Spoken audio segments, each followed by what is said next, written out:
পোশাকে আন্দোলনকারীদের সঙ্গে মিশে প্রাণ রক্ষা করেন। পরবর্তী সময়ে গণভবন ও সংসদ ভবনে থাকা বল্টগুলো আর পাওয়া যায়নি, যা আন্দোলনকারী বেশে দুষ্কৃতকারীরা নিয়ে গেছে বলে মনে করেন এসএসএফ। এসএসএফ এর ক্ষয়ক্ষতির আরেকটি প্রতিবেদনে বলা হয় 11টি জিপ ও কার ক্ষতিগ্রস্ত হয়। এসবের ক্ষতি প্রায় 14 লাখ টাকা।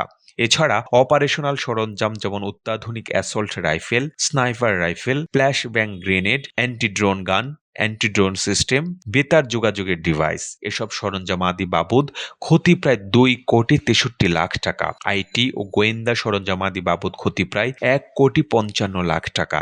এছাড়া লুট হয় তাদের নিত্য প্রয়োজনীয় যাবতীয় ব্যবহৃত জিনিস, যার আনুমানিক মূল্য 74 লাখ টাকা।